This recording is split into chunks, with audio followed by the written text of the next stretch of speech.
marijuana. So abortion was definitely an issue on the ballot, and they decided to say they do not, want to be restricted from that. In Mississippi, Republican Tate Reeves beat Democrat Brandon Presley, beat him by about 50,000 votes. In mayor races, a quick recap on that: Philadelphia Cheryl Parker, she became the first female and the first Black female mayor. And then in Houston, Congresswoman Sheila Jackson Lee, who was trying to also become the first Black female mayor in Houston, went into a runoff. So she did not win that, but it'll go into a runoff. In Virginia, another race that people were looking at, Democrats now control the General Assembly. Folks may remember Virginia going back and forth. They lose it, they get it back.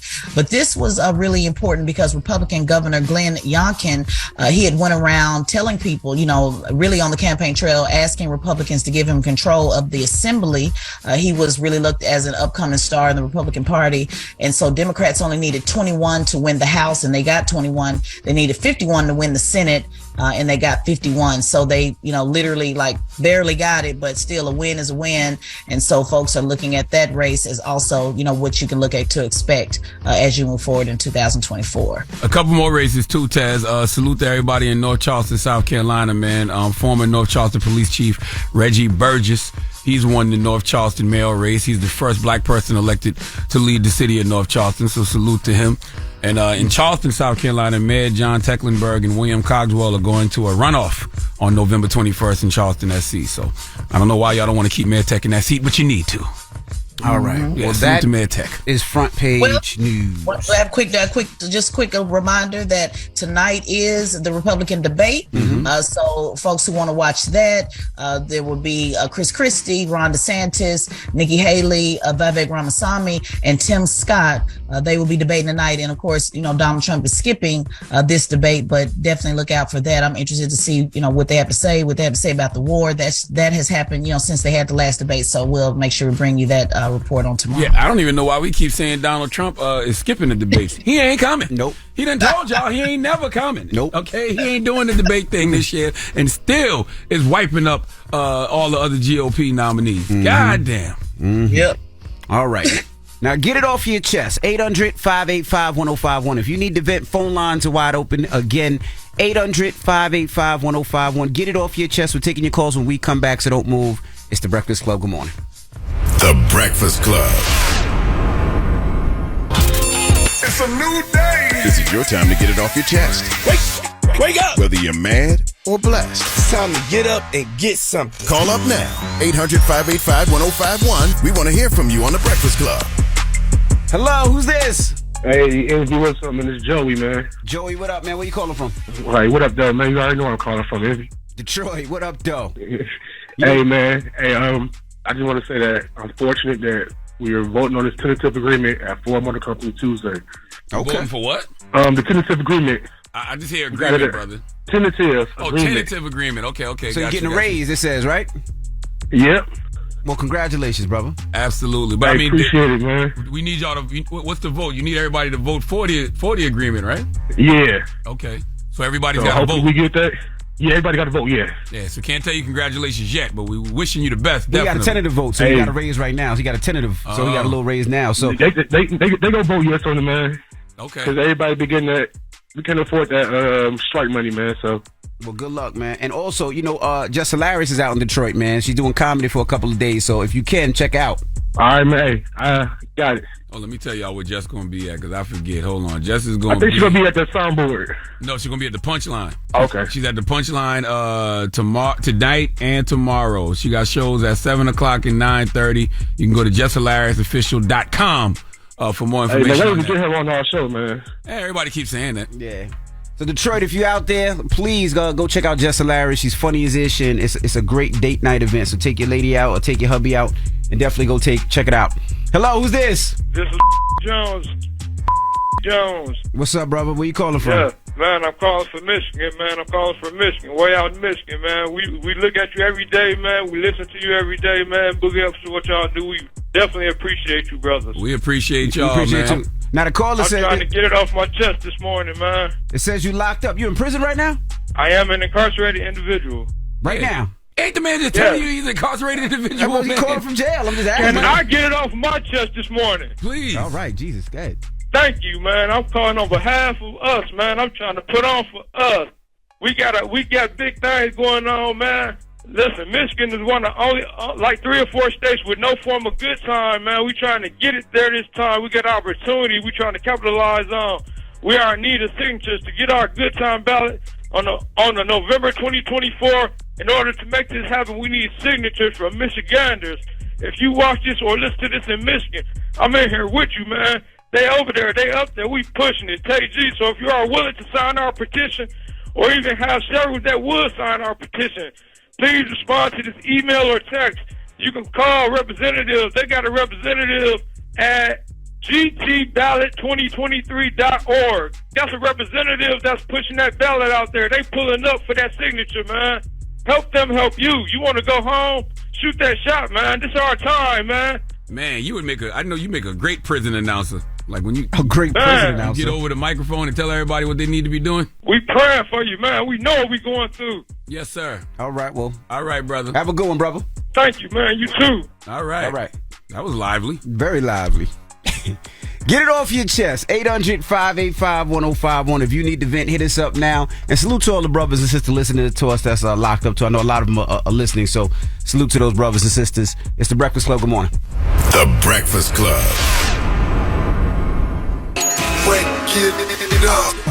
This is your time to get it off your chest. Keep calling. 800-585-1051. We want to hear from you on The Breakfast Club. Hello, who's this? Hey, DJ Envy, it's Roques. Rossi, what up? Get it off your chest. Hey, I got a couple of things I want to get off my chest. First of all, I don't like how y'all don't never show no respect on my 49ers. Why should we give a damn about the 49ers? I'm a Dallas Cowboy fan. I'm a Giants fan.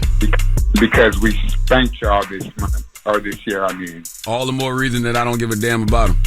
Hey. I don't understand all the hostility. It's not hostility. You just ask the question. Touche. Second thing, I just wanted to say I appreciate you guys. It's 3 o'clock in the morning where I'm at right now.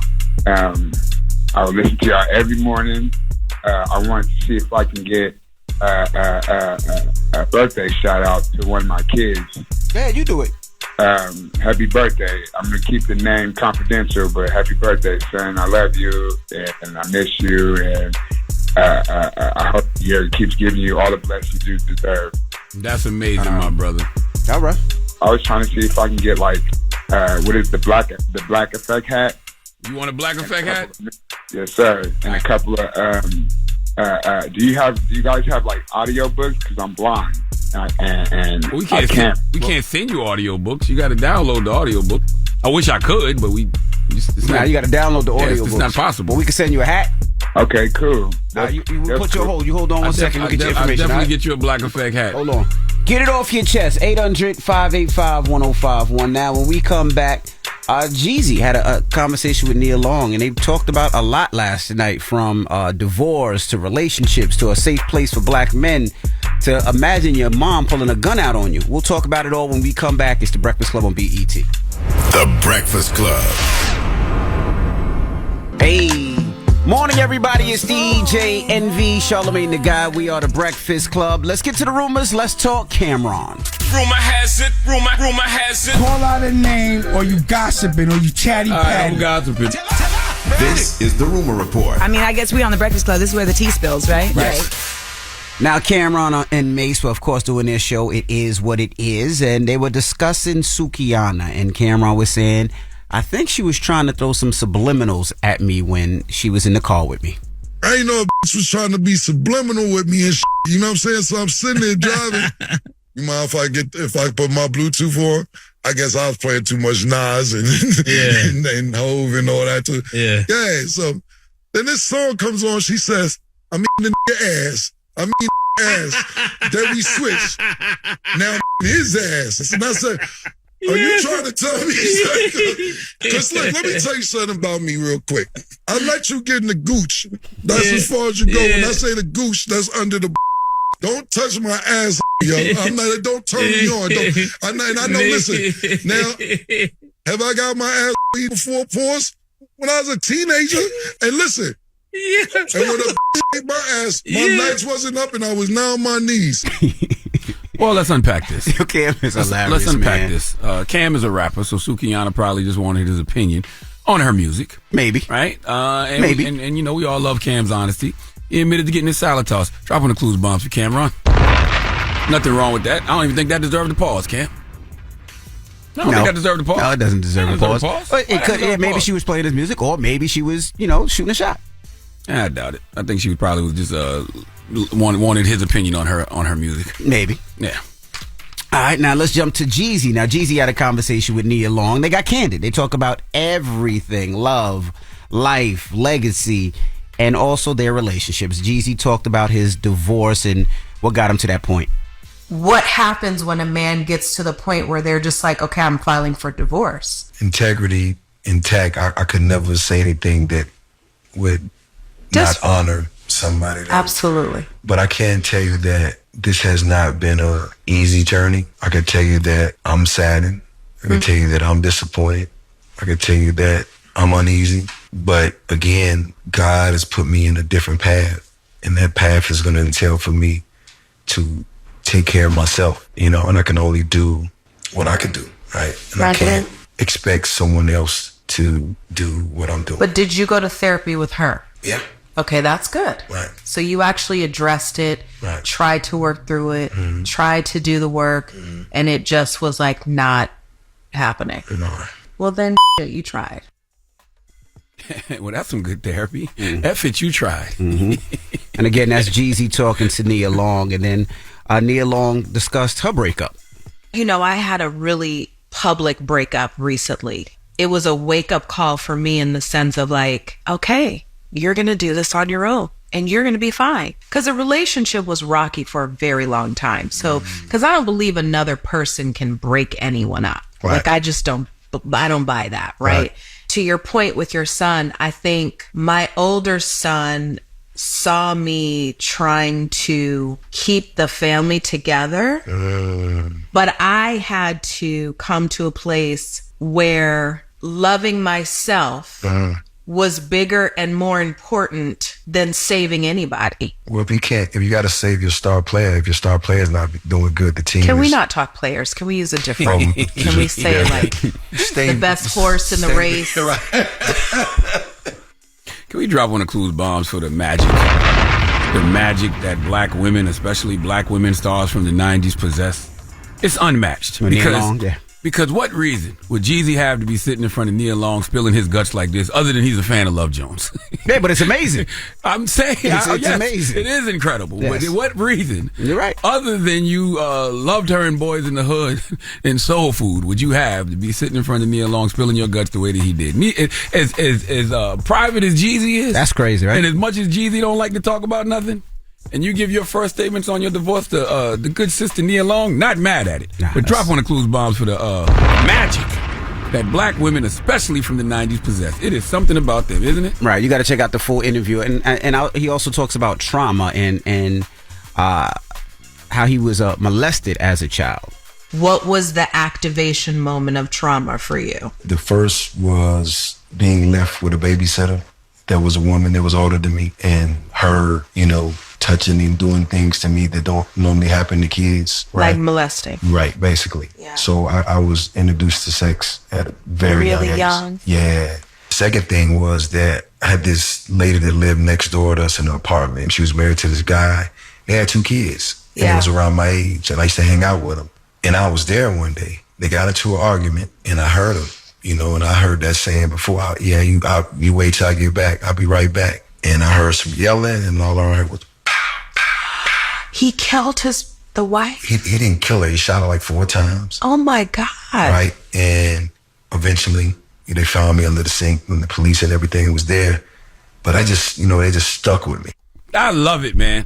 Brothers is having conversations that we don't normally have. Okay, I've told y'all I got different scenarios. But the fact brothers are discussing these taboo things openly, we are healing. We are healing. You hear me?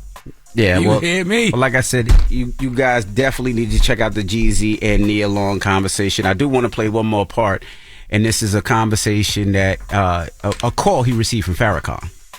When I got out of jail, I was at the lowest point of my life. I did everything right, and I got caught up. I had Minister Farrakhan calling me every other day, like, Jeezy, brother, the enemy's coming. I'm just like, what the hell is going on?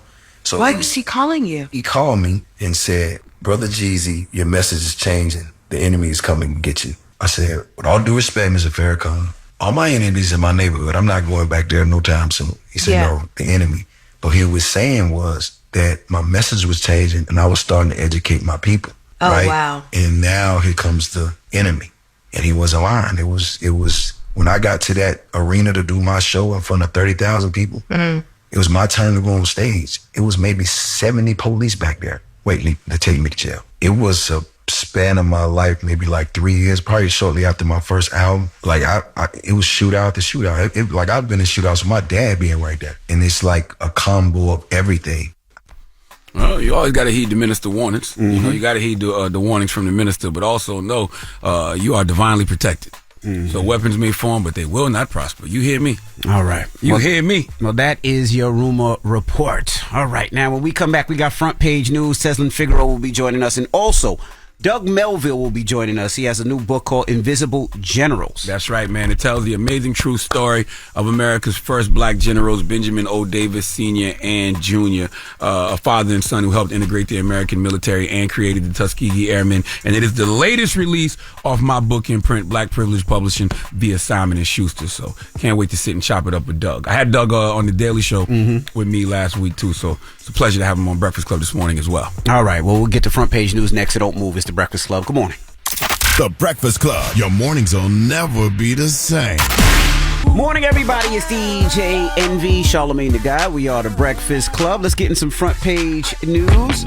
What's up, Tiz? What's going on, DJ NV, Charlamagne the Guy? Peace, Tez. Now, let's talk about this gentleman that was arrested across Union Station. Now, is this the same guy that they crashed into the gate and when the cops pulled him out, they had guns on him? Is that the same story? I don't know. We have so many stories like that, so I don't know exactly which one you're referring to. But this was yesterday. It was trending yesterday about a guy who was at Union Station and had a AR-15. He was arrested. Let's take a listen. We were briefed by U.S. Capitol Police Chief Tom Manger, who identified the suspect as Amir Levon Morel from Atlanta, Georgia. Chief Manger says that Morel was walking through this park carrying a weapon that resembled an AR-15 when someone spotted him and then alerted Capitol Police. Was that the one you were talking about? Because I want to make sure we're talking about the same one. But the officers on this one said that he appeared to be dealing with some mental health issues. But they can confirm that was just based on their conversations. They do not know why he was in the park with a gun, and it is an ongoing investigation. So yeah, they did arrest him, but not sure that's the video you were referring to. No, I heard. I thought I heard another man. I guess was around the same area, had a gun as well, and they said the gun was a handgun, but it was, I guess, some type of way it was armed where it could just be an automatic handgun. And I guess he was arrested yesterday too, but might be the same story. They're saying this was an AR-15, but in the report that I read, it was pretty clear that it was an AR-15, so not sure. Gotcha. Hopefully we didn't have two people going to the Capitol yesterday doing that, so I'm pretty sure it's the same story. Now let's talk about the third officer charged in McLean's death found not guilty. Elijah McLean.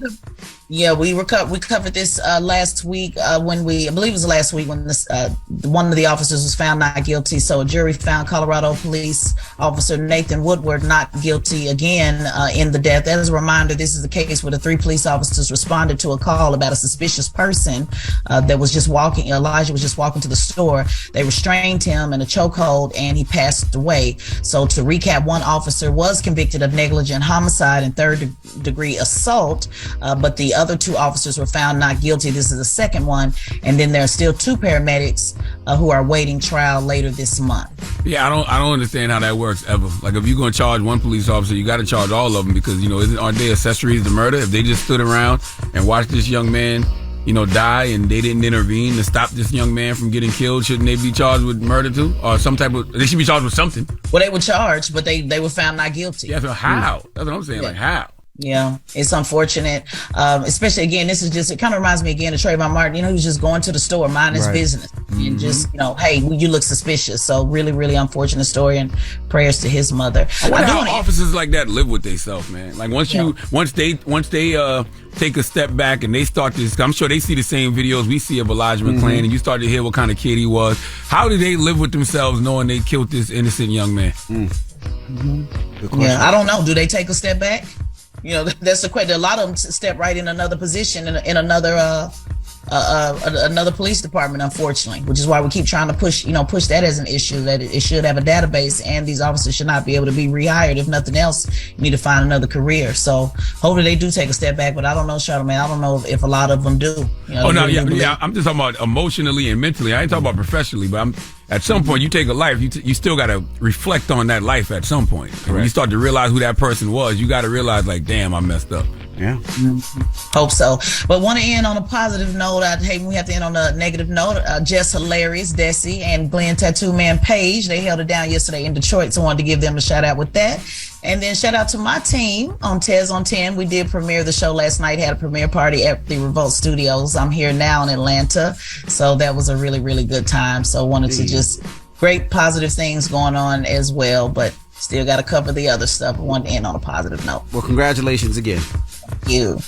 All right. And make sure you subscribe to Tezlin Figaro's podcast, the Straight Shot No Chaser podcast on the Black Effect iHeartRadio Podcast Network, and follow at Tezlin Figaro on all social media platforms. All right. Now, when we come back, Doug Melville will be joining us. He's an author. He has a new book out on Charlamagne's imprint. It's called Invisible Generals. That's right. Invisible Generals tells the amazing true story of America's first black generals, Benjamin O. Davis Sr. and Jr., a father and son who helped integrate the American military and create the Tuskegee Airmen. 11/11 is Veterans Day. That's right around the corner. So this book is very timely, man, and this conversation will be very timely, too. So I can't wait to sit and talk to my guy, Doug Melville. All right. We'll get into that next, so don't move. It's The Breakfast Club. Good morning.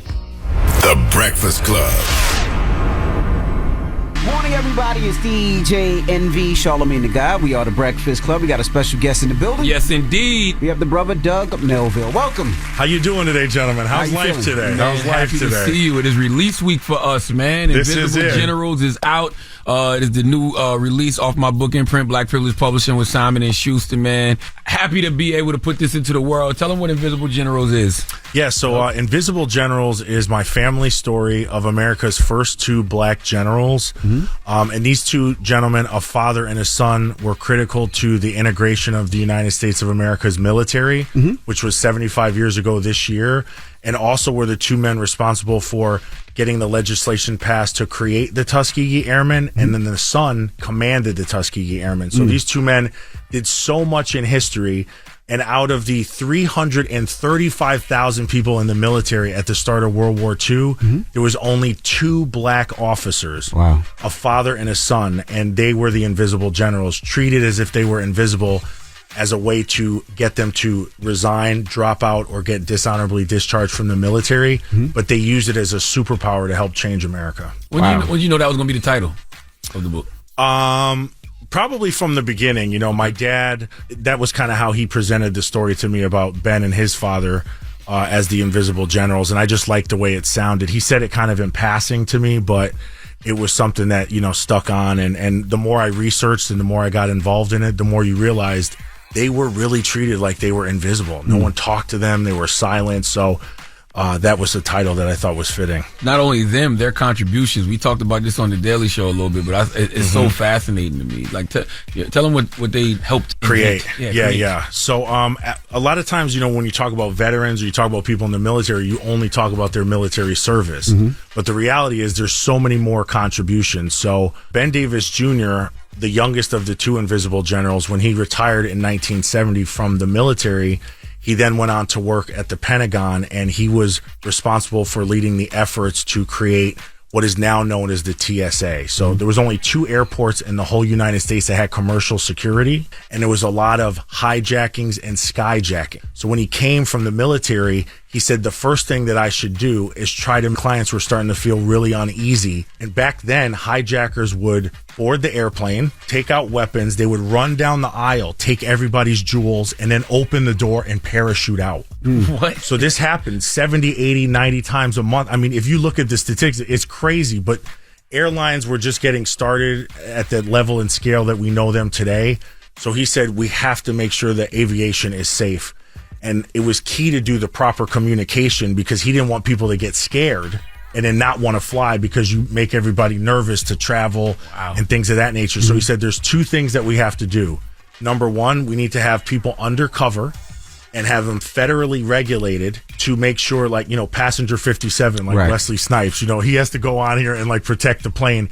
And he oversaw the training of 4,000 officers who ended up being the first federally funded air marshal or sky marshal program. So that was one solution. And the second solution was take the two airports in DC that had commercial security and see how he could replicate that using x-rays and using metal detectors for luggages and people to ensure that they were safe when they went in. So this man did both of these contributions and people never heard of them. Yet we use these things all day, every day. Yeah, we don't even think about it. Come on, man. Now, I was going to ask, so when he did it so long ago, why did it take so long for the whole world to jump? Was it the 9/11 fear and Yeah, 9/11 fear was when TSA, you know, kind of upped their game a little bit and became a little bit more of a federally funded and centralized because each airport was doing it somewhat individually. They had the federal standards, but each airport had a little. You remember before 9/11, you would kind of go. You could walk to the gate. Yeah, 1 minute early, you'd be like, "Oh, it went off in your pocket." They'd be like,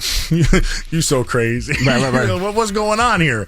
So that was when it became what most people know of it today, but. You know, he did these under the guidance of the president at the time, and it was important that he made aviation safe. So that's one of the stories I share in the book is how can we not know these stories? And then the speed limit, like that's crazy to even think that there was a time where there was no speed limit. Yeah. And this was under the Carter administration. Those two were under the Nixon administration, but under the Carter administration, he went and they brought him on in 1975 to be a special assistant to help create a national speed limit. So it served two different purposes. Part of the purposes was to ensure that maximize gas because there was a gas shortage and they wanted everybody to drive, you know, at a rate that would maximize the RPMs of the car. And then the second part of it was to federalize a national speed limit because there was a lot of confusion in the states, truck drivers, ticketing, but people didn't want it. You know, and it was really his last assignment, and some would argue he got, you know, that was his last assignment because everybody was writing letters going, we hate the 55-mile-an-hour speed limit. It was 65. You lowered it. I bought this fast car. I hate it. So he was nicknamed Mr. 55, but it wasn't something at the time that was very complimentary. People really thought it was more of a burden, but he was the one who made sure that was put into federal law. So my question is this is a lot, right? It's a lot. So you talk about TSA, you talk about, you know, what he did in the military and, you know, even the speed limit. What made you want to share this story? What was the point where you said, I want to share this story? Yeah, so, you know, it came out in an unexpected way. So I was invited to a screening of the movie Red Tails. And Terrence Howard in the movie was the commander of the Red Tails. Yep. And we're all there. It's the Red Tails. It's, you know, a bunch of, you know, actual Tuskegee Airmen on one side and then the actors on the other side. And I'm in the middle. And they're like, Doug, this is the screening of Red Tails. And I was like, oh, my gosh, I'm so excited. And then we get down to the screening and he comes on the screen. And his name was changed. Dang. And I was like, what? Colonel Bullard? Who is that? So I'm furious. And I leave and there's an after party and I start asking people at the party, who changed the names? And they're like, oh, Doug, this is Hollywood. This isn't a documentary. This is a movie that fictionalizes the Red Tails. And I go, yeah, but all the families are here and all the names are changed. That's true. And I went home and I said, Dad, this is, you know, outrageous. And my dad laughed at me and goes, Doug, if you think changing the names are bad, let me tell you how I was raised and how Ben and his father helped raise me and how they lived as if they were invisible because our lives were threatened. And then he shared with me the story, and that kind of sent me on a journey to start researching and going in because even my dad found out things during this process that he didn't know about, and it was an incredible experience to go do that. All right, we got more with Doug Melville when we come back. His book, Invisible Generals, is out right now, so don't move. It's The Breakfast Club. Good morning. Morning, everybody. It's DJ NV, Charlamagne the Guy. We are The Breakfast Club. We're still kicking it with Doug Melville. His book, Invisible Generals, is out right now. Charlamagne? Talk to us about, why telling these stories is so important for the families to retain ownership. Yeah, so my biggest thing of like my purpose was when I started finding out after Red Tails, the families of these movies that we watch don't necessarily get paid. The family of other movies, Devotion or, Red Tail. Sometimes the families are brought on as advisors, but there's not necessarily a name and likeness fee. There's no creative input from the families necessarily. So the more I started researching this, the more I realized is that the people who film the story or write the story own the story because people in the military are public servants. So it's all public domain. So all these stories of congressmen, elected officials, military veterans, anyone in the public sector, anyone can tell your story and you don't have to get paid for it. All right. So I said there is no way that this story is going to survive and have someone else swoop in, tell the story how they want, own the rights to the story, and then here the family doesn't get any rights for the name or the story. It's crazy. I love the title of the chapter, Extraordinary Just to Be Ordinary. Explain that. So extraordinary just to be ordinary was kind of like that rule that maybe your family gave you that you got to work twice as hard to get half as much. That's right. This is basic stuff. Your black family, by the way, if anybody listening. Your black family. Yes. No, it's a thing that you're raised with. My dad would always say, Doug, C is for garbage man. And I would say, no, Dad, Billy got a C or other people. And he's like, nah, Doug, nah. You can't get a C. So I think extraordinary just to be ordinary was really the plight of these two men graduate, are the only two officers in the United States of America. And now they can't be in charge of anybody because the military is segregated. So their job was to go to black colleges and teach ROTC. So for 4 years, they go to all these black colleges. And this is when the black graduation rate was under 10%. So the literacy rate was low. They go to all these black colleges. 2 officers that should be in charge of people going into battle, and they're teaching military war college. But they didn't complain. They said, what we're going to do is we're going to tell these men, you're black men, keep your chin up, keep your head up, focus on the dream, write a goal on the wall, and one day this country is going to call you and need your service.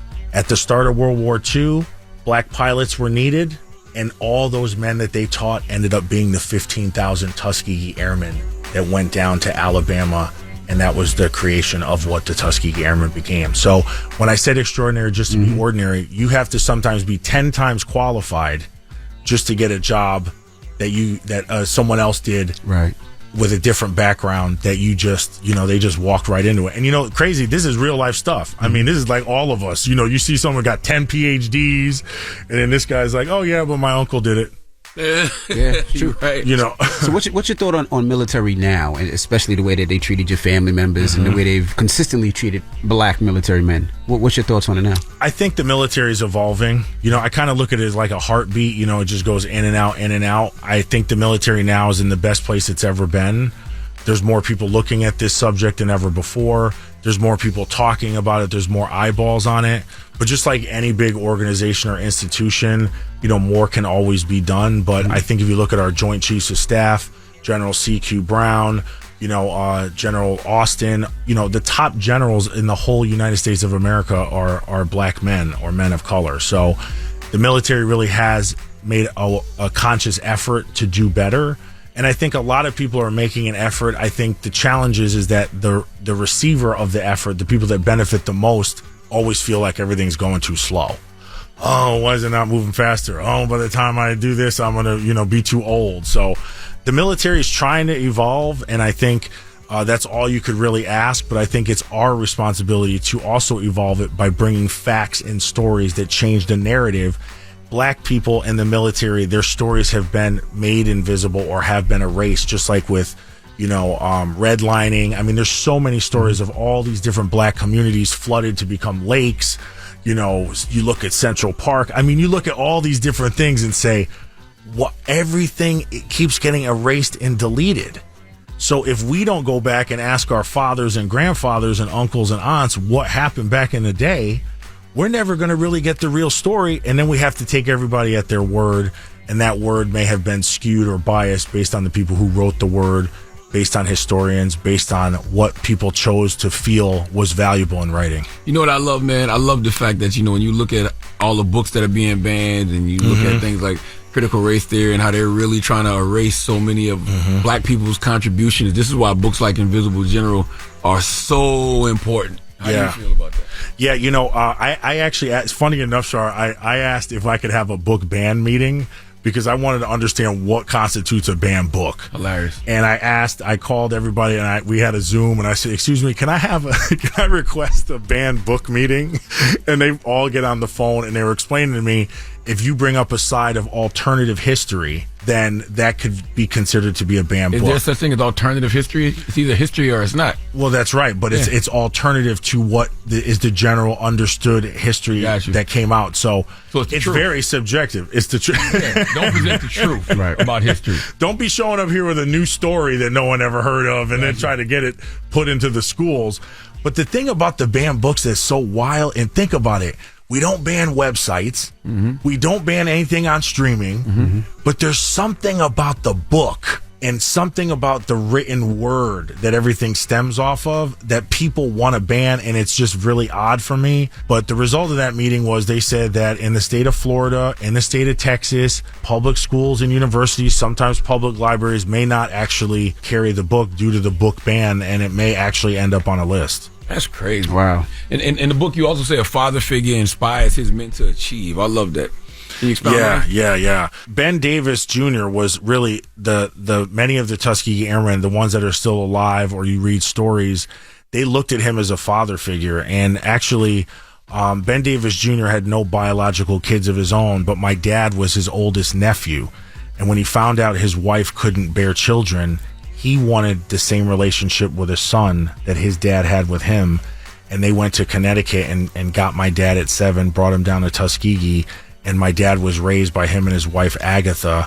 And I just look at that and say, you don't have to do that. You're fighting all these other people. You're doing all this work. And you still want to go and be that extra father figure. So that was really, where he sat in my family. But also for all the Tuskegee Airmen, they always say if it wasn't for Ben Davis, he would always say you have to use the system to diffuse the system. And that was his big line to the men. Don't start the system to diffuse the system. Ooh, I like that. Don't go out here trying to do too much. Just use the system to diffuse the system. First, you got to get in the system. Then once you're in the system, you got to have a voice. Then once you have a voice, then you get a vote. Once you get a vote, then you can make policy. And that could take 20, 30 years. But if you want to change the way things are, it's our responsibility to do it. All right, we got more with Doug Melville when we come back. His book, Invisible Generals, is out right now, so don't move. It's The Breakfast Club. Good morning. Good morning, everybody. It's DJ NV, Charlamagne the Guy. We are The Breakfast Club. Doug Melville is here. He has a new book on Charlamagne's imprint. It's called Invisible Generals. Charlamagne? Now, let's talk about the $1 Million Star chapter, too, because you say sometimes you're tolerated but not celebrated. Other times you're celebrated but not compensated. So which is more important, being celebrated or compensated? Yeah, so the $1 Million Star chapter I talk about, so Ben didn't get his 4th star in 1967 under LBJ. He retired in 1970. He should have been a 4-star general. So 30 plus years go by. Luckily, Senator John McCain vouched after many, many attempts to get him his 4th star that he rightly deserved. Wow. So finally, the bill passes. It was actually written into a defense bill. And part of the stipulation, there was 2 stipulations. Number 1 was you're going to retire you're going to get the 4-star under retirement, so not active duty, which is standard. But number 2 was the family would not get 1 penny of compensation for the 30 years past or the years forward. And it caused a whole argument in the family. And his wife of over 60 years does not go to the ceremony. She says, we will not go. All the things the United States did to us, and you don't want to pay us, but you want to give us the star. So when I say go where you're celebrated, not tolerated, I really mean that, but then don't go where you're not compensated. Because that happens every day. You know, people that are historically oppressed are paid with opportunity in lieu of money. And this is something that we have to make sure we tell our children, our family members. When you don't have any money, people pay you with opportunity, which is good in some cases. Can opportunity lead to money, though? It can, but you have to have that time. And when you need that hand-to-mouth situation where you don't have that money, rents due, car payment, etc., then you have to really do the best you can do. And then you feel like the opportunity is not confirmed. Gotcha. You know, it's like it's like the opportunity bank. Is it real? You know, and for, you know, some people that have money, you could buy time. But if you don't have any money, opportunity is great, but it doesn't really mean anything without that money. With all these stories, listening to your family members in the military, did you ever want to go into the military? Hell no. Yo, Envy, listen, I can't do all that. I want to tell jokes and laugh and, you know, shuck it up and like, hey, what you guys doing when we going out tonight? You know, when we playing spades. I'm trying to do the like fun, cool thing. That military, when they said you got to get up, eat up, sit straight, iron, make your bed, I was like, whoa, take it easy, take it easy. I'm trying to go to college and live my college experience. Right. I'm not trying to go to the military. They never promoted it good or bad. And I think sometimes when we talk about Veterans Day, we forget sometimes people aren't in the military, but they still live a veteran family life.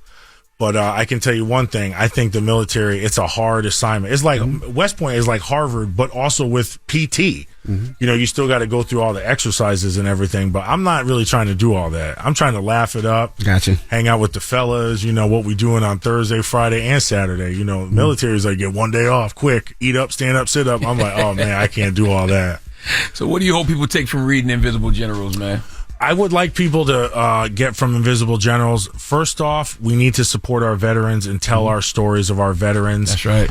And I think that's the main thing I want people to do is take a minute, love thy veteran. Veterans Day right around the corner. Veterans Day, that's what I'm saying. Yeah. We need to be out here loving the veterans, hyping them up. 11/11. Being positive. Looking at them as not people running around in fatigues, but people all in the world, CEOs, CFOs, COOs. I think that's so important. And then the next thing I want people to take out of this book is I want everybody to own their own story. You have got to write your family story. Charlamagne, Envy, everybody. You know, we write memoirs sometimes, but sometimes you have to go back 2 or 3 generations, understand the jet fuel that your family worked for and that generational collateral and see, can you actually continue something? You're not lost. You didn't just get dropped here. But I want people to take that time to look on their couch before their family members pass away and say, hey, you know what I'm saying?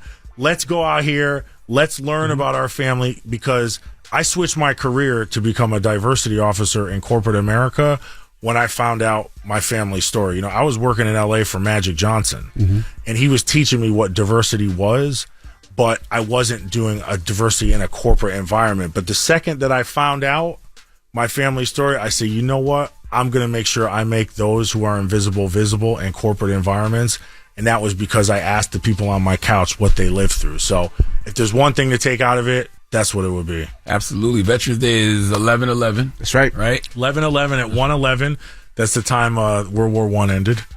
So make sure to do something great for a veteran this week. You know, I've said this a million times. I hate how this country treats its veterans. There's nothing I hate more than seeing somebody who's fought for this country on the side of the road with a sign begging for change. Like, I feel like veterans should get free room and board. Absolutely. I think they should get free health care, and I think they should get a stipend every month to, you know, take care of whatever they need to take care of. So yeah, and especially mental health. Absolutely. You know, the amount of veterans that commit suicide, the amount of veterans that are homeless, and, you know, their benefits get cut off, their work skills may not be tight. So I think, you know, we could all just learn a lot and realize that, you know, their experience was just 5 minutes ago, but we do need to do something for the veterans. And today's election day, Veterans Day is just coming up this weekend, so try to do something. There you go. Well, make sure y'all go pick up Invisible Generals. It is available everywhere you buy books right now. You can go to Amazon, you can go to Barnes & Nobles, you can go into the Barnes & Noble bookstore, local bookstores. Invisible Generals, man, the latest release off my book imprint, Black Privilege Publishing with Simon & Schuster, Atria Simon & Schuster. So, Doug, Thank you, brother. Doug Melville. Thank you, man. I appreciate you. Thank you, brother. And where can they find you? And I want to just thank you, Charlamagne, for believing in the story. Absolutely. It's just the beginning, man. We got documentaries, books, movies. Yeah, we got all that. We getting paid. What's up? Where's that cheese at? It's Doug Melville. It's the Breakfast Club. Good morning. Hey. Ow. Salute to my guy, Doug Melville, man. Make sure you go pick up Invisible Generals, man. It's in bookstores right now. Yes. The amazing true story of America's first black generals, Benjamin O. Davis Sr.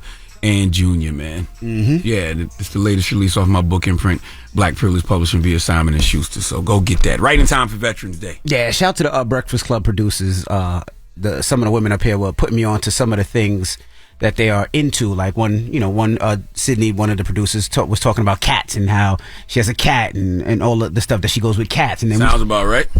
I think they all a bunch of future cat women, if you ask me. You know what?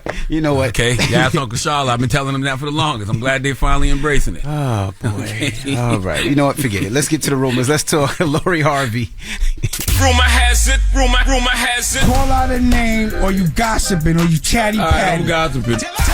This is the Rumor Report. I mean, I guess we on the Breakfast Club. This is where the tea spills, right? Right. All right, now, Lori Harvey and Damson Idris, they're saying split after 1 year of dating. Yesterday, they put out a joint statement. They said, we are at a point in our lives where our individual paths require our full attention and dedication. We part ways remaining friends with nothing but love and respect for each other and the time we share together. They put out a statement? Yes. Man, Lori must have liked him. Lori usually don't be putting out no statement after she dumped these hoes. Drop on the close bomb for Lori Harvey, damn it. Team Lori over here, okay? All right, y'all ain't learned nothing from reading Steve Harvey's book, but Lori did. All right, Lori read Pop's book, okay? And Lori applying the rules to that book correctly, all right? Jesus. All right. Sorry for those fellas out there. Act like a lady, think like a nigga. Drop on the clues bomb for Lori Harvey. The new book from Lori Harvey coming soon. Okay? At least he got a press release. He did get a press release, yeah. Okay? Because I don't think Future didn't get one. Michael B. Jordan didn't get one. Nothing. Nah. Lewis Hamilton didn't get one. I don't even know who that is. Oh, the race car driver? Yeah. Oh, okay. None of them got one. Damn it. All right, well, Timbaland. People were mad at Timbaland. That's because he was doing an interview and he said that maybe Justin Timberlake should have put a muzzle on Britney Spears. California River is making headlines again because of Britney's memoir. She's saying that she's going crazy, right? I want to call for JT, but you got to put a muzzle on that girl.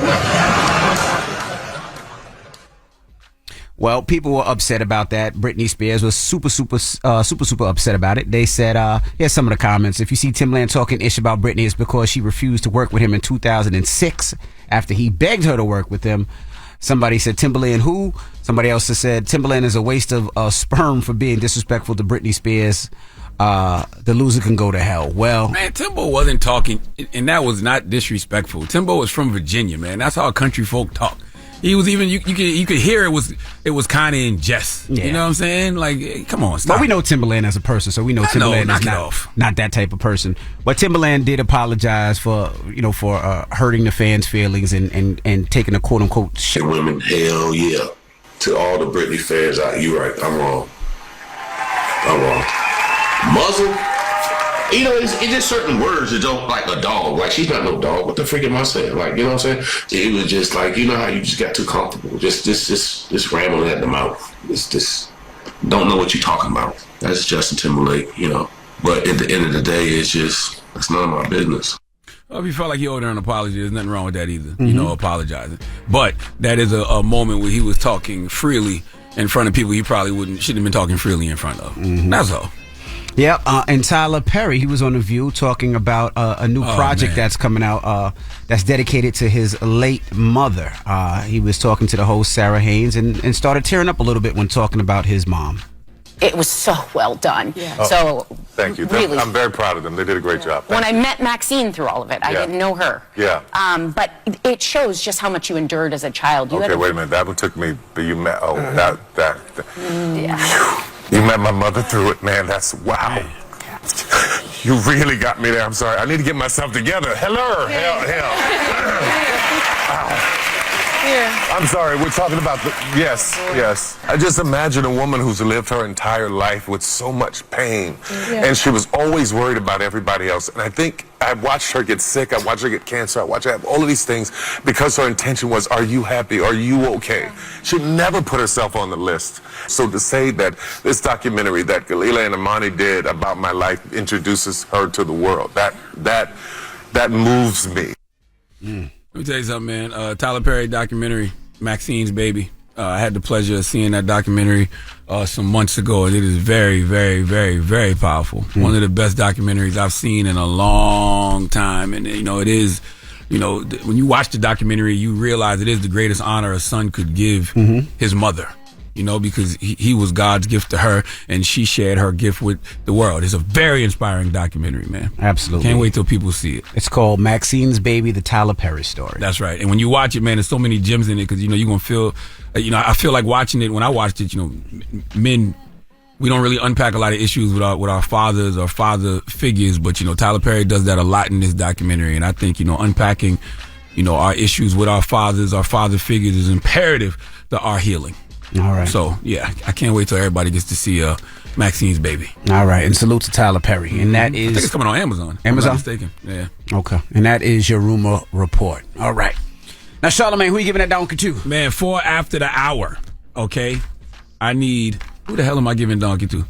So much going on this morning. Oh, man, a guy named Marcus A. Stapleton. He's actually from New Jersey, right over the bridge, man. He's 35 years old. And it is... a lesson to be learned in this. I don't know if it's a lesson that'll ever be corrected because, we're talking about systems here and these systems are working the way that they're designed to work, but we'll discuss. All right, we'll get into that next, so don't move. It's The Breakfast Club. Good morning. The Breakfast Club. Your mornings will never be the same. Damn, the hee-haw again. It's time for Donkey of the Day. I ain't trying to be donkey today no more. They should be embarrassed by what they already did. I'm not making these people do these things. Called Donkey of the Day, and it really caught me off guard. Damn, Charlamagne, who got the Donkey of the Day today? Well, just hilarious. Donkey of the Day for Wednesday, November 8th goes to 35-year-old Marcus A. Stapleton. Now, I believe Marcus is from New Jersey. He was in prison in New Jersey, so I'm assuming he's from New Jersey. But according to police, he has a lengthy criminal record, and he was just released from prison in New Jersey. Now, I don't know what he was in prison for, and I know there are a lot of people right now listening to me in the county jail, listening to me in prison, and they are dreaming of being released. Some of them have release dates, some of them don't, some are coming home sooner than others, but the moral of the story is all of them are dreaming about coming home. What are some of the first things folks want to do when they get out of prison? Number one is just simple socialization. Okay, getting back acclimated with society, small dinner, meet up with some friends. Of course, if you have a lady in your life, connecting with her, getting some cheeks. Okay, if you got kids, going to love on them. Finding a job. Most brothers, when they get out of prison, are simply trying to do everything they can to not go back. Well, Marcus A. Stapleton clearly is not like most brothers. See, Marcus got released from prison, and the first thing he did, I'm talking the very first thing he did, was find a way to go back. In fact, he found a way to celebrate. I don't know why he thought this was a celebration, but let's go to Q104's Jim Kerr for the report, please.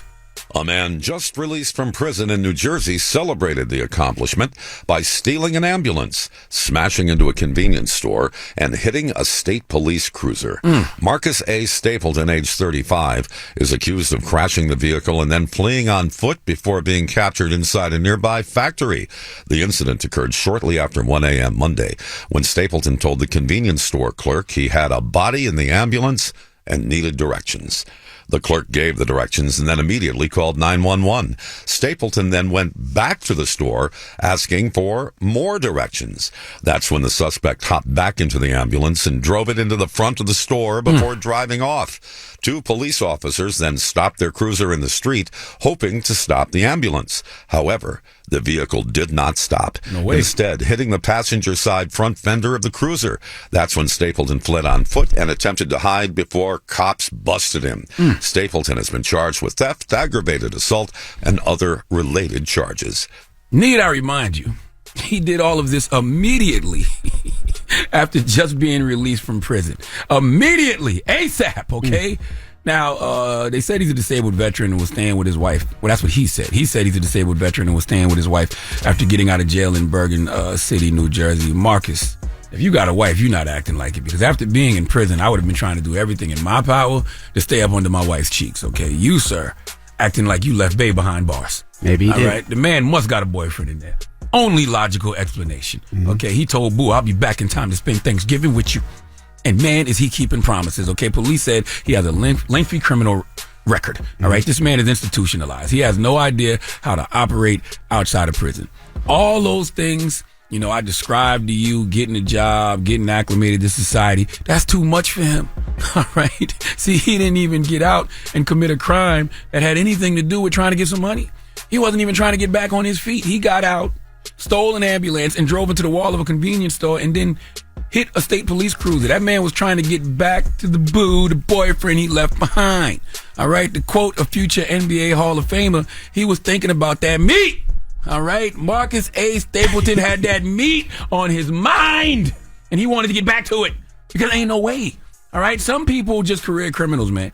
And if these prisons, these jails, were the correctional facilities they claim to be, then maybe, just maybe, they could get this brother the mental and emotional help he needs to become a productive citizen in this society. If this man could earn a trade in prison, get a higher level of education, get some mental health treatment, then he would have some tools to help him land on his feet when he's released from prison. I used the term get back on his feet earlier, and we use that term a lot when we talk about brothers and sisters getting released from prison. I think we got to erase that from our lexicon, because that's not the way it should be. If you spend all this time in a so-called correctional facility, you should actually be released from prison on your feet. You should actually be released standing on business. All right, because if these facilities were actual correctional institutions, folks would acquire a whole new set of skills that they could use in the real world. Okay, but all these places do is strip you of dignity. Folks can't even self-educate themselves anymore because they banning so many books in prison. So if you don't let people educate themselves, you don't teach them a trade, you don't give them the resources they need to take care of their mental and physical well-being, if you don't give these individuals nothing but a hard time, what do you think they are going to end up doing? Say it with me, kids. The word of the day is recidivism. Okay? It's a cycle. All right? Rearrest, reconviction, reincarnation. No, not reincarnation. Reincarnation would be good if you got a life sentence. Reincarceration, okay? Rearrangement. All of these things could be corrected if we wanted them to be, all right? This cycle could be broken if we wanted it to be, but it won't be because the system is working exactly the way it was designed to work. Please give Marcus A. Stapleton the biggest ER.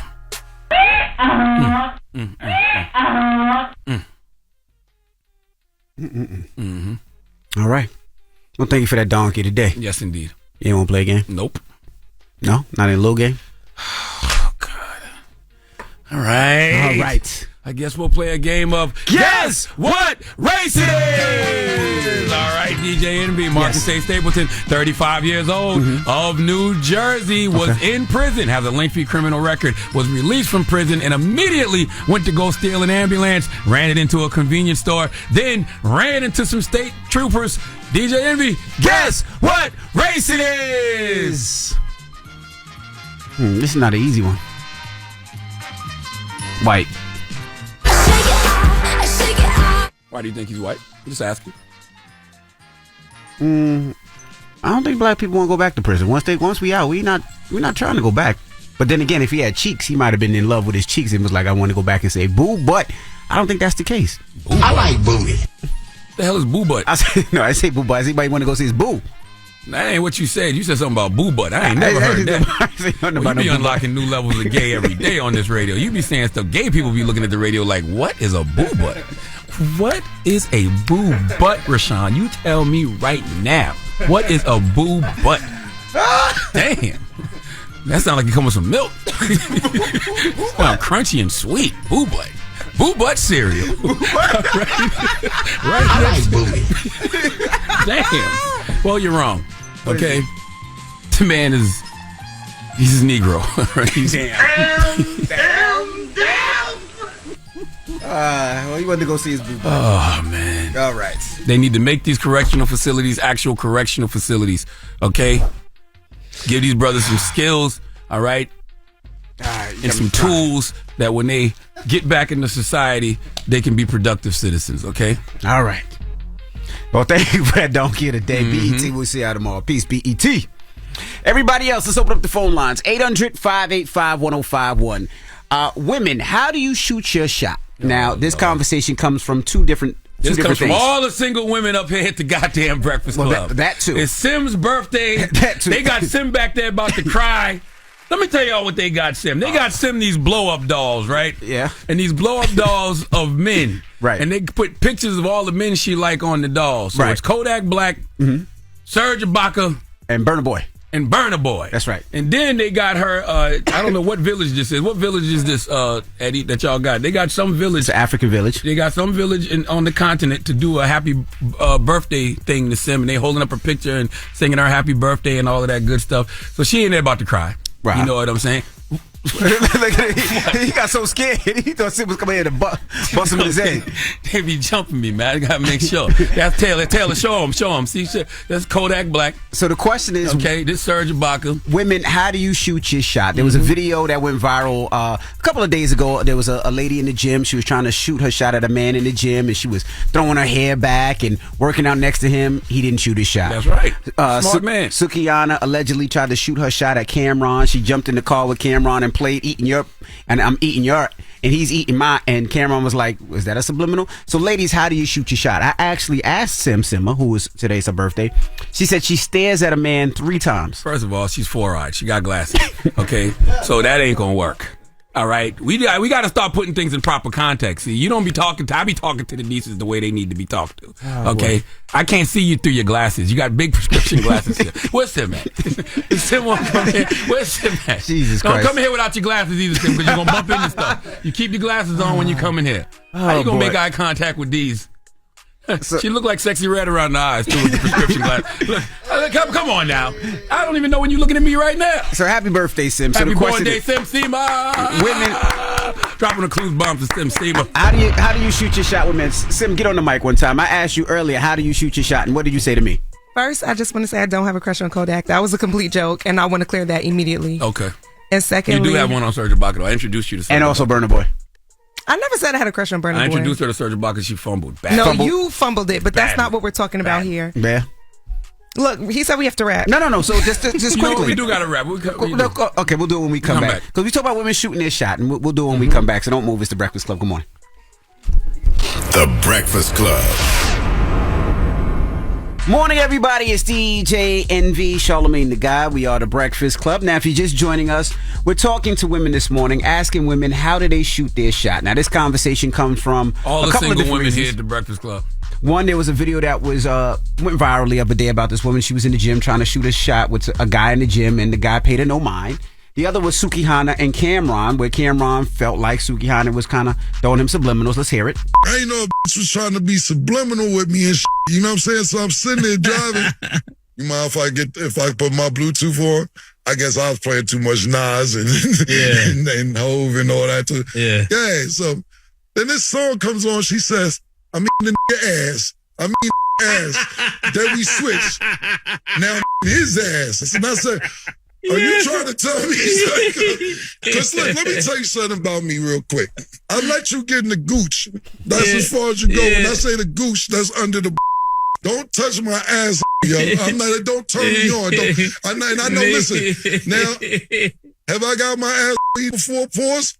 When I was a teenager, and listen. And when a ate my ass, my nights wasn't up, and I was now on my knees. And then when I came to work this morning, I was talking to the birthday girl, some Simma, and we were talking about how she shoots her shot. And Sim, can you jump to the mic? Sim. I call her Sim Single. Sim Single. Sim Single. So Sim, how do you shoot your shot when it comes to a gentleman? I mean, I just gave eye contact 3 times. You have glasses on, Sim. Big, thick prescription glasses. So it draws attention to my eyes, You no? look like Sexy Red around and the then, eyes. shut up. And then when I go out and I put on makeup and stuff, I don't have my glasses on. So you can't even see, so you just squinting. So now you're staring the hell out the man. You just squinting at the man. The man like, what is going on here? You make eye contact 3 times, because if you make eye contact once with somebody, that might just be an accident. Then if you look away, like if you're not interested in someone and you make eye contact once, you're going to make sure you never lock eyes again, because that's just awkward. You do twice or 3 times, that means come over here. You know the problem with you women nowadays, and this is coming from your Uncle women. Charla. First of all, black men don't cheat. Jeezy says real niggas don't cheat. Right. Whatever it is, black men don't. Whatever it is, we don't cheat. Y'all ain't even taking into consideration that woman in the gym. What if that man was married?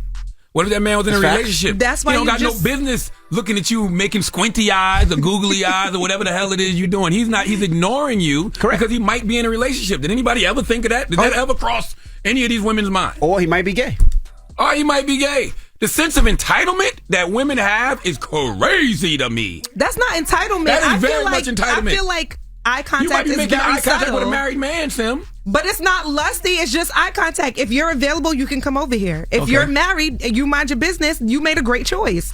Okay. So what I feel like that's the most But shouldn't subtle you be way looking you for can show rings it. and stuff first before you start just looking at the man? I mean, if he's on the other side of the club Right, or other how side of can the you venue, tell? you can't see that. She can't see anything, Oh, you're period. right. You see how thick her glasses are? Touche. Let's And go. also, I'll tell you another thing. The truth to the matter is, and y'all don't want to talk about this either, the Me Too movement ruined a lot of that. What you mean? Because we live in a world where no men are going to shoot their shot anymore because they don't want anything to be misconstrued. Nobody wants to be accused of sexual harassment. Nobody wants to be accused of making a woman feel uncomfortable. So if you are in a setting like the gym, if you are interested in the dude, maybe you should make the first move, ladies, and keep it simple. Walk up to a person, you know, ask them if they're in a relationship, ask them if they're available. If they are, give them your number or y'all exchange numbers. Don't leave it up to the man because nowadays, man, men is taking extra precautions. That's right. Well, you know, That's just a fact. You're having a shindig tonight for your birthday. So what you should do, if you see a gentleman out there, Mercedes is coming too, so y'all both single, so y'all both can do this together. I'm gonna let Mercedes get chose, but I'm gonna just relax. Mercedes, tonight. my assistant. If you see somebody out there that y'all like, you should approach him and say hello. How you doing? Mercedes gonna stand before you because she's 6'9". You know That's why I told Envy. I said Mercedes is gonna stand out, so she's gonna get him in tonight for sure. Mercedes 6'9". We love you, Mercedes. With a size 11 shoe and All board. right, let's go to the phone line. What's wrong with you, man? Hello. She does not wear size 11. Hello. Good morning. Hi, how are you? Hey, Jessica. Good morning. So, let me just get right into it. The way how I shoot my shot with dudes, first and foremost, side notes, girls do way too much. Like, a lot of dudes don't be having self-awareness, so I just go straight for it. So, I had keys. I go up to a dude that I find attractive, and, you know, I act like I'm picking up the keys, and I'm asking him, so, are these your keys? And he looks at me and say, no, these are not my keys. And I'm like, okay, perfect. Now I have a reason to speak to you. Then he smiles, and then I compliment his smile, and we're going from there. Okay. Okay. So you walk up to a man and you kick a little joke. This is her making the first move. This is what I think women should do in 2023. Women should make the first move. All right. Well, let me go to another line. Let's say Colette. Hello. Who's this? I think this is Colette. Colette. Hi, my name is Colette. Okay. Colette. How do you shoot your shot with a dude? Well, I don't shoot my shot with dudes. I date women. I'm sorry. Okay. Well, WNBA exists too, ma'am. So how do you shoot your shot? It's really not shooting my shot per se, because I need a deep emotional connection, and it's got to be intellectual. And most women are in the head anyway. You know, it's for the men, it's in the penis. Okay. Right, So what do you do? usually, So what do you do? How do you do it? Usually it's just getting to know them. And usually they're ready a lot sooner before I am. But I just, you know, and sometimes it just comes over me and I look at the person and I'm like, okay, I'm in love with you now. You just look at a person and say, I'm in love with you now? After knowing them for a long period of time. Oh, I'm about to say, that's toxic as hell. No. Just be walking up on random people talking about No. What I'm saying is you want to have the relationship first. But I need a deep emotional connection.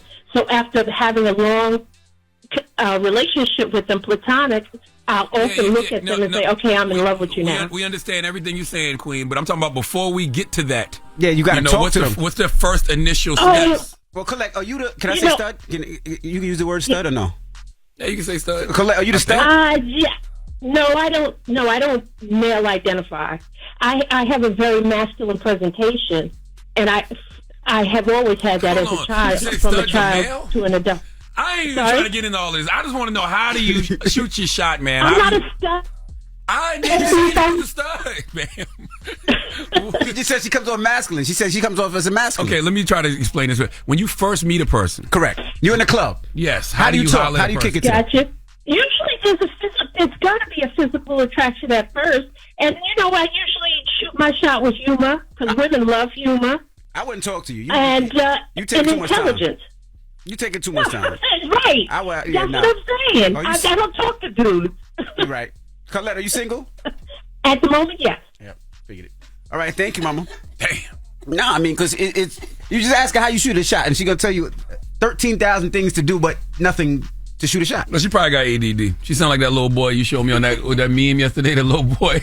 All he asked him was, "What, you want bananas and chocolate?" He just started talking about all kinds of stuff. That's what she sounded like to me just now. All right. Well, 800-585-1051. We're just asking women, how do you shoot your shot? Let's discuss this. The Breakfast Club. Good morning. It's topic time.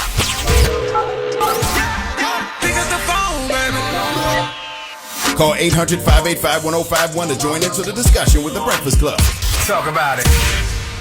Morning, everybody. It's DJ NV, Charlamagne the Guy. We are the Breakfast Club. Now, if you're just joining us, we're asking women, how do they shoot their shot? This conversation comes from a viral video I seen on social media yesterday. A woman was in the gym trying to shoot a shot with a guy she was working out with, and he paid her no mind. And then Sukiana, she said this when she was in the car with Cameron, and Cameron kind of feels like it was a subliminal. I ain't know a bitch was trying to be subliminal with me and shit. You know what I'm saying? So I'm sitting there driving. You mind if I put my Bluetooth on? I guess I was playing too much Nas and and Hove and all that too. Yeah. So then this song comes on. She says, "I mean the nigga ass. I mean ass." Then we switch. Now his ass. And I said, "Are you trying to tell me?" So we're asking 800-585-1051. Women, how do you shoot your shot? We got Sajada on there. Is that your name, Sajada? Yes. Hey, Sajada. How do you shoot your shot, Mama? So I don't shoot my shot. I'm a, girl's girl, and I feel like the guys just to shoot their shot because I don't chase. I'm the catch. You what? She said she doesn't chase. She's the catch. Yeah, but a lot of men don't feel comfortable, making the first move nowadays because we live in this world, where especially with the Me Too movement and things of that nature, like nobody wants to be accused of sexual harassment, nobody wants to be accused of making a woman feel uncomfortable. So a lot of guys are just minding their business. No, I mean, it's nothing wrong with approaching a female, just having a conversation. What's your name? How's your day going? If she talks, then she's open to letting you shoot your shot. If not, keep going. So, Sajada, say you see a gentleman somewhere, wherever you go. Let's say it's a hookah spot, a restaurant. Let's say it's a gym. You see a handsome young man. You're attracted to him, and you want to holler. So you're not gonna holler at all. If he doesn't holler at you, you're gonna let him go. I might look his way, but if he don't catch the eye, then he just missed his shot. All right, so you give him the eye. Yeah. Okay. All right. Well, thank you, Sajada. No problem. And I got one question for y'all. If you someone is an upcoming artist, very talented, do you have any advice for them? Yeah, keep God first, stay humble, and keep working. All right. That was mad generic. That was like not the dude shooting the shot. That's all you can do. Like, keep God first, stay humble, keep working. Tatiana. Yes. Good morning. Where you calling from? I'm calling from Jersey. Jersey. All right. Now, how do Jersey women shoot their shot when it comes to men? Or comes to anybody? When it comes to me, if I see somebody I'm interested in, or if I'm out at a restaurant, I'm going to send them a shot and give them a stare and give them a look. Oh, so you going to send them some liquor? Yes, sir. Okay. I see. I like that. I like any woman making the first move. I feel like nowadays women should make the first move because that keeps, everything. That keeps things from being misconstrued. I think I said that right. That keeps situations from being misconstrued when the woman makes the first move. Hey, T. Hey. Good morning, T. Do you shoot your shot when it comes to men? How do you shoot your shot? I just smile, and then I'm just straightforward, asking if they're single and stuff, but I'm not going to ask, like, off the first meet. For a couple of days, or even maybe a couple of weeks, I'll smile, and then come and ask. So let's say you meet this gentleman in the club, so it might not be a second date. This is going to be the only time you see this gentleman. How you going to shoot your shot, Mama? Hey, what's going on? I'm just asking how they doing and asking if they're single, That's it. So you pulling straight up. That's it. Keep it simple. There's no need to complicate any of this. I am with you. Women, go ahead and make the first move. It's not hard. Find out if the guy's single. Find out if he's not in a relationship. Give him your number. Exchange numbers. Go on about your day. Hello, who's this? Hi, this is Crystal from South Carolina, 843 Charlamagne. 843, we out Crystal. here. What's happening? How you shooting your shot, Crystal? I think that the way that I shoot my shot is just like giving a guy a smile, maybe a little wink. I think that should be enough to let a man know that you're interested and you want to come talk to them. Because I was always taught to never look too thirsty for a man, I don't mind the smile and the wink, man. See, this is dope. We getting back to old school ways of doing things. You know what I'm saying? You let the woman make the first move, a nice little smile, a nice little wink. I don't even got a problem with the woman walking up like, yo, let me get your number. You single? You in a relationship? Okay, let's exchange numbers. Yeah. That's my moral. The moral of the story is make the first move, tell people how you feel, stop being so scared of rejection, stop feeling so engulfed with thoughts that aren't even yours, and stop wasting your damn time. All right. Well, when we come back, we got your rumor report, so don't move. It's The Breakfast Club. Good morning. The Breakfast Club. Morning, everybody. It's DJ NV, Charlamagne the Guy. We are The Breakfast Club. Let's get to the rumors. Let's talk Usher. Rumor has it. Call out a name, or you gossiping, or you chatty patty. I'm gossiping. This is the rumor report. I mean, I guess we on the Breakfast Club. This is where the tea spills, right? Yes. All right. Now, Usher was recently doing an interview with our friend Carolina Bermudez. Dropping a clues bombs for Carolina Bermudez on iHeartRadio's on Carolina Bermudez. Mm-hmm. And when she was doing the interview, she asked Usher about the R&B Mount Rushmore. And there's a lot of talk circulating right now about the Mount Rushmore of R&B, which you are clearly on it. But who would be on your Mount Rushmore? Ooh, I get to put myself up there. Marvin Gaye's going to be up there. Michael's going to be up there. No, Prince is going to be up there. You know, I put a few incredible female vocalists like Whitney Houston up there. It doesn't have to necessarily just be men. So I want to talk about your Las Vegas show.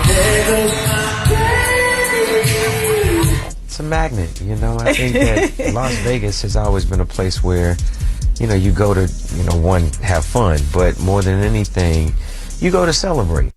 Well, dropping the clues bombs for Carolina Bermudez again. I just want to tell E, y'all need to be offering Carolina the max contract. She does a phenomenal job on E. Mm-hmm. A phenomenal job. And I was thinking about this Mount Rushmore of R&B thing yesterday, right? Mm-hmm. I don't know if Michael Jackson and Prince should be on the Mount Rushmore of R&B. Michael Jackson could. Michael Jackson's done R&B projects, a lot of R&B hits. But they kind of like their own genres, right? They incorporate so many different styles of music. Like Off the Wall to me is definitely an R&B. That's R&B, yeah. I guess Thriller has certain elements of an R&B. I mean, would you call Thriller an R&B record? No. That's what I'm saying. Like I don't know. There's R&B songs after Off the Wall. Michael's, you know, he's kind of all over the place as far as genre is concerned. Prince is always incorporated. I wouldn't put Prince in it. I would put Michael Jackson. Rock, Prince is R&B. Prince is pop. Like it's just a lot. I don't know. I would put Mary J. Blige. Oh, 100% Mary J. Blige is on my Mount Rushmore of R&B. My Mount Rushmore, it's only 4, right? 4. I would have Luther Vandross, Usher, Marvin Gaye, and Mary J. Blige. That would be my 4 Mount Rushmores of R&B. That's just my personal opinion. And I know objectively people would say, hey, R. Kelly should be on the Mount Rushmore of R&B. I can't put R. Kelly over the people I just named. I just can't. I'm just talking straight music. Luther, Usher, Marvin, and Mary J. Those 4 got records I can't live without. I can take or leave a lot of the R. Kelly records, personally. I would do Mary, Michael, Usher. Last one, I don't know. I don't know if Michael is fair. I think Michael and Prince need their own monument somewhere. I don't know if you put them on just an R&B Mount Rushmore. I don't know. Yeah, he could be on a bunch of different Mount Rushmores. I would like to hear more of this conversation. I would love to hear, Tank discuss this on the R&B Money podcast. Yeah, shout out to the brother Tank. Now, yeah, I really would. Now, also, Tank and Jay Valentine. I'd love to hear them discuss this on the R&B Money podcast. Mm-hmm. Now, also, Jamie Foxx is reportedly ready to have a baby with his girlfriend, and they believe he will probably propose over the holiday season. God damn, you're right. What? I forget. One of our producers just texted us. Stevie Wonder. Oh, Stevie got to be on there. Come on. Yeah, but see, Stevie's another one who needs his own monument. That's what I'm saying. Like, that Mount Rushmore R&B too hard. I don't even want that problem. I don't even want that problem even trying to figure that out. I can't even believe I ain't even think of Stevie. Stevie should have been top of the mind. You know? But I put Stevie in that same category of MJ and Prince. Only difference is Stevie makes R&B. Stevie makes, you know but Stevie would be fit for R&B. He is the R&B. Yes, he's R&B. Yes, he's the guy. Yes. He's the God. He's a God. Period. Yes. Ain't none of them better than Stevie. None of them. None of them. That's why I said I would do Stevie, Mary, Michael, and Usher. That would be mine. I can't put Michael on. It's just tough. All right. Now, I'll tell you about Jamie Foxx. You act like you didn't care. Now, also, Nelly, a fan told Nelly when Ashanti gave him Impala for his birthday, a fan said, "Get her pregnant, Nelly, tonight." And he says, "I'm on it." So There it goes. Jamie Foxx trying to have a baby. Bomb. Seems like Nelly trying to have a baby. Dropping a cool bomb for Black Love, Nelly and Ashanti. I'm all for them having beautiful black babies. Let's go, Nelly and Ashanti. I'd love to see them get married, have beautiful black babies. You didn't hear me say Jamie Foxx? What happened? Forget it. Now, I said Jamie Foxx said he's ready to have a baby and will probably propose over the holidays. With who? Alice Huckstep. Let me Google. Oh, boy. Let me Google. ALYCE Huck. HUCKSTEPP. Oh, boy. HUCKSTEPP. Me and Dr. Umar don't approve. Oh, my goodness. I just Googled. Oh, my goodness. Me and Dr. Umar do not approve. I hate you. And lastly, you know, the other day we reported a story about Brandy and Ray J having to rush his mom to the hospital. Well, Ray J's mom, Sonya Norwood, she actually spoke out. She says, I don't usually address stories about myself, but I was quite surprised to wake up to a call from my longtime friend and publicist asking, Sonya, are you in the hospital? Are you okay? I said, what? Where's this coming from? She said there was a TMZ story that I was not aware of. She sent the link, and when I looked at it, I frowned and said, that was weeks ago. They could have at least gotten my age right. Then the floodgates of concerns just took over my phone, and everybody started calling. She says, I'm not in the hospital. I'm doing great. I did have a negative reaction to a vitamin therapy weeks ago. It was not a big deal. I went to the hospital and got a big grade A on my medical report. She said she's doing fine. Y'all gonna get enough of putting older black women's business on social media, okay? Tyrese made this mistake with Kim Burrell. Now Ray J making this mistake with his mother. Y'all better send y'all thoughts and prayers directly to them when they're in these situations and stop going to social media with it. All right. Okay?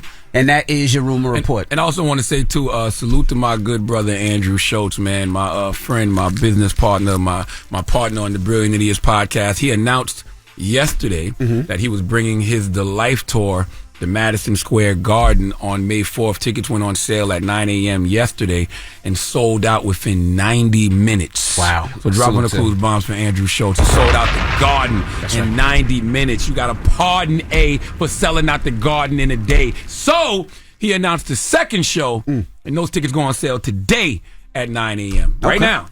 The tickets going on sale right now for the second show of the Life Tour, Andrew Schultz at Madison Square Garden. First show sold out in 90 minutes. So go get those tickets for the second show right now. All right. Well, we'll get to People's Choice Mix. Don't move. It's The Breakfast Club. Good morning. The Breakfast Club. Your mornings will never be the same. Morning, everybody. It's DJ Envy, Charlamagne the Guy. We are The Breakfast Club. I just want to salute to New York City one time. Yesterday, they announced that The Breakfast Club in the last couple of months have been #1 in New York. And I just want to say salute to everybody that listens to The Breakfast Club each and every morning. We appreciate you. Be thankful for you. And thank you. Thank you, man. Gratitude is always our attitude. We were #1, 18 to 49 in the month of September, and #1, 18 to 34 in the month of October. Correct. So, we're going to celebrate that because everybody flips to Christmas music next week. That's right. So we will not be #1. No. Okay. It will be Christmas music. when all of these I think they flipped the Christmas music already. Next week, a lot of the stations start flipping the Christmas music. I think the Light FMs of the world, and for everybody that's not listening to us in New York, they don't even know what the hell we talking about. But you will know because even in your local markets, you're going to start hearing all the stations flip to Christmas music. And I'm sure you're already seeing it in the department stores already. I've been seeing Christmas trees, lights, and all types of things before Thanksgiving. But yes. So the moral of the story is our job is done for the year. Right? There is no need for us to be on the radio anymore for the rest of the year. But we will be here. That's right. But thank you all for making us #1, 18 to 49 in September and 18 to 34 in October. That is right. All right. When we come back, positive notice, The Breakfast Club. Good morning. Morning, everybody. It's DJ Envy, Charlamagne the Guy. We are The Breakfast Club. We have Sanaya on the line. Sanaya? Hello? Good morning, Sanaya. How are you? Good morning. How are you? I am blessed, black, and highly favored. This is Charlamagne the God. DJ Envy is here. The Breakfast Club. What's happening? I'm doing well. Mm-hmm. I'm calling you because we got your letter, all right? And we see everything that's going on with you. I'm sorry about your mom, but I salute you for stepping up to the plate and holding it down for your 17-year-old brother who's autistic. Thank you. That's right. And we got your list.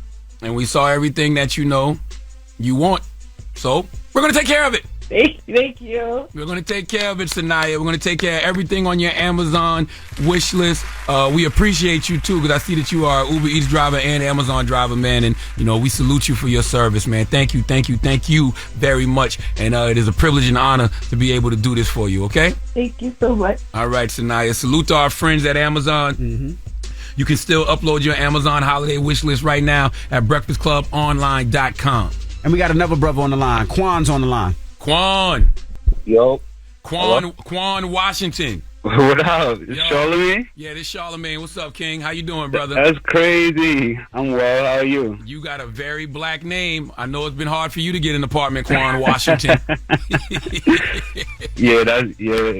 That's true. First of all, man, I want to send you healing energy and send you condolences, man. I know you just recently lost your mom to cancer. Yeah, it's been hard. I miss her every day. I'm sending you condolences, brother. Healing energy for sure. Thank you. I appreciate you. But you keeping your head up. You're doing what you got to do, man. And we got your list. And we saw that, you have a lot of furniture and toys for your daughter on your wish list. So I'm just calling you, Quan, to let you know, my brother, we're going to handle that for you, okay?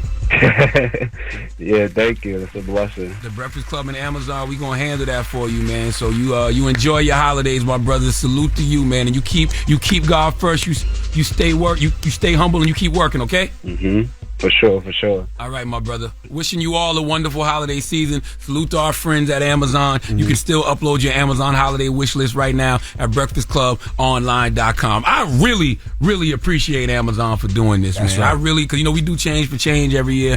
And that's what how they say that, you ever heard that saying, when people see you pushing the car, they'll get out and they'll stop and help you? Yep. That's what this is. We've been doing change for change the last few years, man, and Amazon decided they saw us pushing the car, so they decided to help us this year. So thank you, Amazon. That's what it is. Again, you can hit up the website, breakfastclubonline.com, if you want to put your holiday wish list. When we come back, we got the positive notice to Breakfast Club. Good morning. Morning, everybody. It's DJ NV, Charlamagne the Guy. We are the Breakfast Club. We got to salute Doug Melville for joining us this morning. Man, salute to my guy, Doug Melville. Make sure you go out there and get Invisible Generals. Invisible Generals is the latest release off my book imprint, Black Privilege Publishing with Simon & Schuster. It tells the amazing true story of America's first black generals, Benjamin O. Davis Sr. and Jr., a father and son who helped integrate the American military and created the Tuskegee Airmen, man. If you're a fan of Hidden Figures or Devotion, you will love this story, man. So salute to my guy, Doug Melville. Make sure you go out there and purchase that wherever you buy books. And hold on real quick, tomorrow... Let me tell y'all this real quick. Tomorrow, me and Doug Melville will be at the Barnes & Noble. Let me find it. Where is it? Yes, we will be at the Barnes & Noble in Tribeca, 97 Warren Street, okay? 6 o'clock to 7:30 p.m. having a conversation. Doug Melville will be doing a book signing. So tomorrow, 6 p.m., I'll be doing a one-on-one conversation with Doug Melville. And he'll be signing copies of his book, Invisible General. So we'll see you tomorrow in Tribeca at the Barnes & Nobles from 6 to 8 p.m., all right? Okay. All right. You got a positive note? Yes, man. Gratitude. Gratitude is a quality similar to electricity. It must be produced and discharged and used up in order to exist at all. And the reason I have so much gratitude for life, and the reason I have so much humility about life, is I will forever remain humble because I know I could have less. And I will always be grateful because I know I've had less. So thank you, God. Breakfast Club, bitches! Y'all finished or y'all done?